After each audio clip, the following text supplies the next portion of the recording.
Tu sais, s'il y a bien une chose que j'ai comprise au sujet des relations, c'est qu'on ne fait pas confiance à tout le monde, on ne rentre pas n'importe comment dans les relations, on n'accorde pas sa confiance à tout le monde. Pourquoi? Parce que quand tu fais ça, tu manques de sagesse.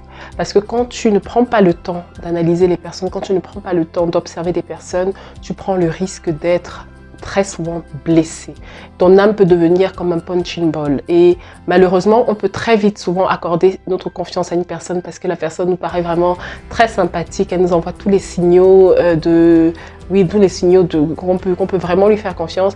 Mais quand on se rend compte qu'on est en train de faire une erreur et que cette personne n'est pas digne de confiance, souvent il est tard et très souvent on est déjà blessé. Et guérir une blessure peut prendre, crois-moi, des années. Donc pour éviter ça, sois prudente, sois sage. Et dans cette vidéo, je vais partager avec toi 5 choses que tu peux vérifier avant de donner ta confiance à une personne. Alors installe-toi, moi j'ai monté, voilà, et je te dis à tout de suite. Bonjour, bienvenue, c'est Marianne, ici. On parle de spiritualité et de tout ce qui peut t'aider à restaurer ton âme parce qu'une âme non restaurée est une bombe à retardement. Alors si ce sont des sujets qui t'intéressent, abonne-toi et active la cloche des notifications pour ne rien manquer. Alors comme je disais tout à l'heure, tu as la responsabilité de ton cœur. Donc quand tu fais confiance à une personne, quand tu lui ouvres complètement ton cœur, tu es responsable des conséquences qui peuvent en découler. Qu'est-ce que je veux dire par là? On ne fait pas confiance à n'importe qui. Pourquoi? Parce que quand tu fais confiance à une personne, tu lui donnes accès à ton cœur. Tu lui donnes accès à la source de ta vie, comme dit la parole. La parole dit, garde ton cœur. Dans Proverbe 4, verset 23, la parole dit, garde ton cœur plus que toute autre chose, car c'est de lui que viennent les sources de la vie. Tu as la responsabilité de veiller sur ton cœur. L'une des manières de veiller sur son cœur, c'est aussi de faire attention à qui on fait confiance, de faire attention à qui on laisse rentrer dans notre intimité. La parole nous demande effectivement de nous aimer les uns les autres, d'aimer notre prochain, mais la parole ne nous demande pas de faire de tout le monde notre ami. La parole ne nous demande pas de faire de tout le monde une personne intime. Alors, on n'est pas Dieu, on ne peut jamais savoir ce qui va se passer dans le futur, mais au moins au départ, tu peux prendre des précautions, tu peux vérifier, analyser des personnes avant de leur donner ta confiance. Et c'est pourquoi il est important de réaliser que si on est très souvent en train de répéter le même schéma dans nos relations, on est toujours en train de se faire manquer de respect, on est souvent en train de nous rabaisser, de se faire abaisser par les personnes qu'on côtoie. Il faut savoir que le problème vient peut-être de nous. Parce que malheureusement, on attire ce qu'on est. C'est une réalité, on attire ce qu'on est. Donc, pour contrer ça, et si, par exemple, toi, tu es dans cette situation, tu as l'impression que dans tes relations, tu n'arrêtes pas de répéter les mêmes schémas, tu es toujours déçu, peut-être le problème vient de toi. Et l'une des manières de commencer à sortir de ce schéma, c'est commencer à prendre des précautions, commence à analyser, à étudier les personnes que tu veux faire entrer dans ton intimité. Vous savez, dans ami, il y a âme. Et qui dit âme dit lien d'âme. Et les liens d'âme iniques peuvent vous coûter très cher. On aura l'occasion d'en parler, mais les liens d'âme iniques, les mauvais liens d'âme peuvent être très très dangereux pour ta vie. Sans plus tarder, je vais partager avec toi donc ces 5 choses que tu dois absolument vérifier avant de rentrer dans une relation plus profondément avec une personne.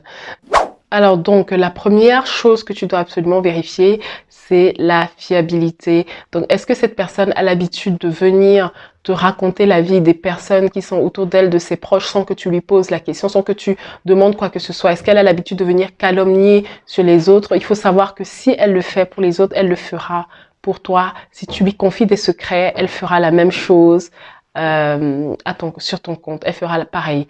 Donc, il faut se rappeler surtout ce passage, Proverbe 20, verset 19, dit « Celui qui répand la calomnie dévoile les secrets. Ne te mêle pas avec celui qui ouvre ses lèvres. » Ne te mêle pas avec celui qui ouvre ses lèvres. C'est écrit dans la parole.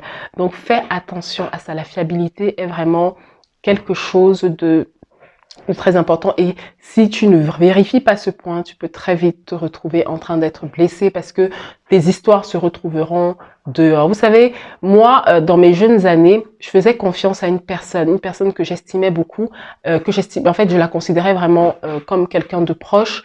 Et il s'est avéré que cette personne allait raconter tout ce que je lui disais, allait déballer tous mes secrets et ça m'a blessée. C'est quelque chose qui m'a tellement blessée que ça a mis du temps, en fait, à guérir dans mon cœur parce que j'avais du mal. Alors là, mais vraiment, ça devenait maladif, du mal à vraiment donner ma confiance aux autres. Ce qui fait que je ne disais quasiment plus rien. Et je vous assure, si vous ne faites pas attention, c'est vraiment, si vous ne faites pas attention à ce point-là, vous vous en mordrez les doigts. Donc c'est très désagréable en fait de découvrir qu'une personne à qui vous faites confiance raconte tout ce que vous lui dites à la terre entière. Et donc voilà, ça fait mal, mais on apprend tous les jours. Donc évite ça et vérifie ce point avant de donner ta confiance. Donc la deuxième chose qu'il faut absolument vérifier chez les personnes, absolument regarder avant de donner sa confiance, c'est la sincérité. La sincérité, qu'est-ce que j'entends par sincérité? Est-ce que cette personne est jalouse ou est-ce que cette personne est méprisante? Quand je parle de jalousie, les signes de jalousie, il y en a plein. Cette personne, est-ce qu'elle passe le temps à t'imiter? Tu portes un joli chemisier, je dis n'importe quoi, elle remarque ce chemisier, elle va acheter le même, mais elle ne te fait pas de compliments pour te dire que ce chemisier est beau. Tu vas acheter quoi que ce soit chez toi, elle copie, elle fait la même chose mais elle ne te complimente pas là-dessus. Ça, c'est des signes de jalousie. Tu remarques que cette personne est très intrusive. Elle est toujours en train de te poser des questions très curieuses sur ta vie, sur les détails même de ta vie. Tu ne te demandes même ce qu'elle va faire avec ces détails. Elle essaye de te copier, de te recopier, de savoir où tu en es. Elle est dans la comparaison. C'est des signes de jalousie. Fais attention. Cette personne est souvent... Quand tu lui annonces une bonne nouvelle, regarde les premières secondes de sa réaction parce que je vous assure, les premières secondes de la réaction d'une personne se voient sur le visage. Vous saurez si elle est sincère ou pas parce que la personne peut feindre après, mais durant les premières secondes, quand tu annonces quelque chose de bon à quelqu'un, observe attentivement comment cette personne réagit. Observe attentivement comment cette personne réagit. Tu trouveras là des signes de jalousie ou comment dire, de fausseté ou de sincérité. Par rapport à la jalousie, il faut comprendre que les personnes jalouses sont souvent des personnes qui vous connaissent très bien. C'est des personnes qui vous ont vu évoluer, qui sont autour de vous. C'est souvent des personnes proches. Les personnes qui vont être très jalouses de vous, ça va être souvent des personnes qui sont proches. Et vous savez, il y a une histoire qui m'a marquée que je vais vous raconter. Il s'agit d'un roi qui avait un bon serviteur et ce serviteur avait un confident. Et le roi un jour a fait appeler le confident. Il a dit: choisis quelque chose de bon, quelque chose que tu souhaites que je fasse et je ferai 2 fois plus pour ce serviteur-là parce que je l'apprécie beaucoup. Et vous savez ce que le confident a dit? Le confident qui était censé être la personne la plus proche de ce serviteur, il a dit: percez-moi un œil. Percez-moi un œil.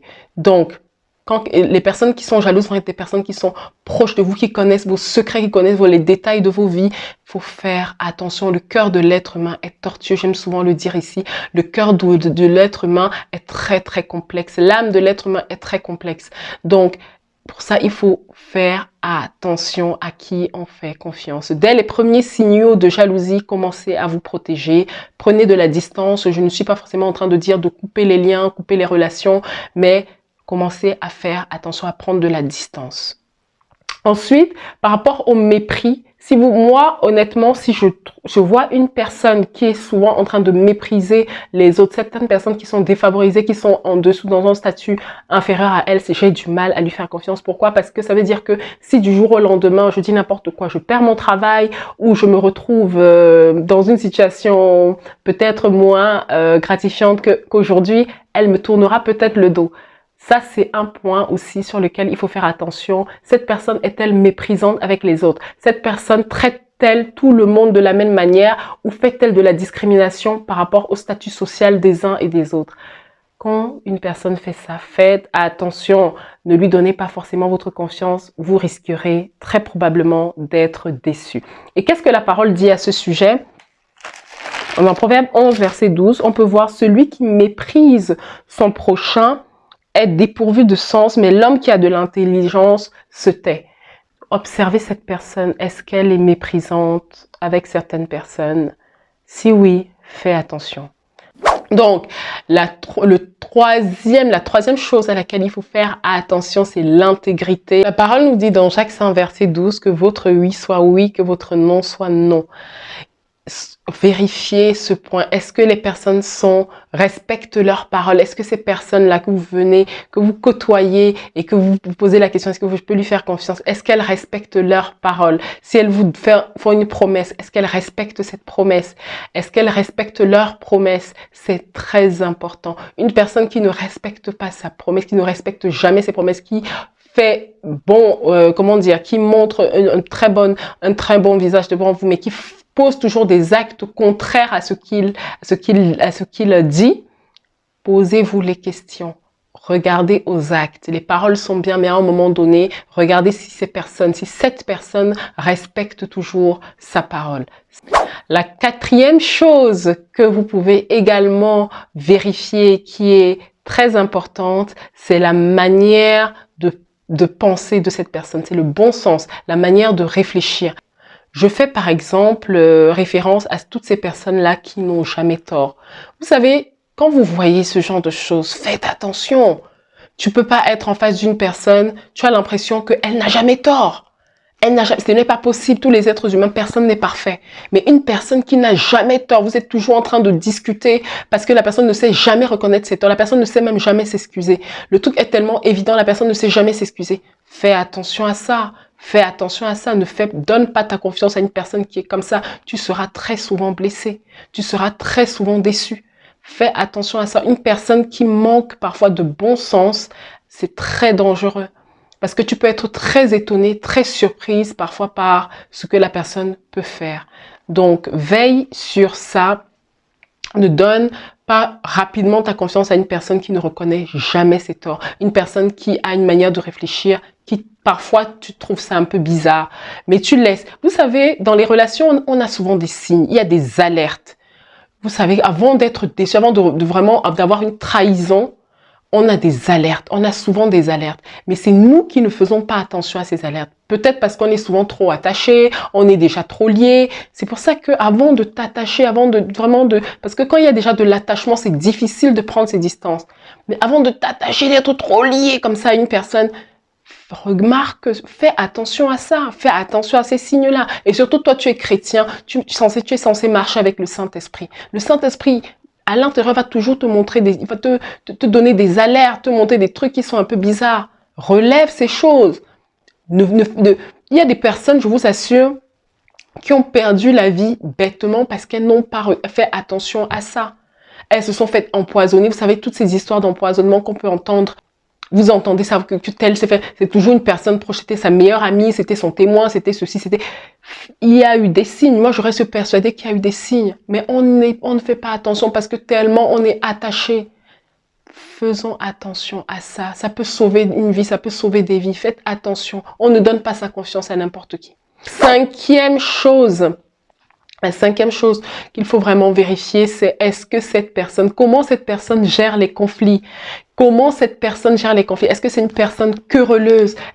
Proverbe 22, verset 24 à 25 dit « Ne fréquente pas l'homme colère, ne va pas avec l'homme violent, de peur que tu ne t'habitues à ses sentiers et qu'il ne devienne un piège pour ton âme. » Il y a tout dans la Bible. Ne te mêle pas avec quelqu'un qui est colérique. Je t'assure, ça peut t'apporter bien de problèmes. Quand on dit ne te mêle pas, bien sûr, on n'est pas en train de dire de couper les ponts. Hein. Je suis vraiment encore en train de dire fais attention, ne mets pas une personne qui est extrêmement colérique.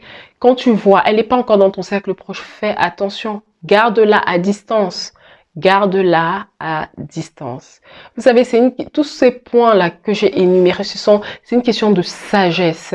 C'est pas une question forcément de méfiance, être méfiant à tout va. C'est pas question de qu'on voit le mal partout, non. C'est une question de veiller sur son cœur. C'est une question d'être prudent. C'est la prudence et de la sagesse. Parce que je vous assure, si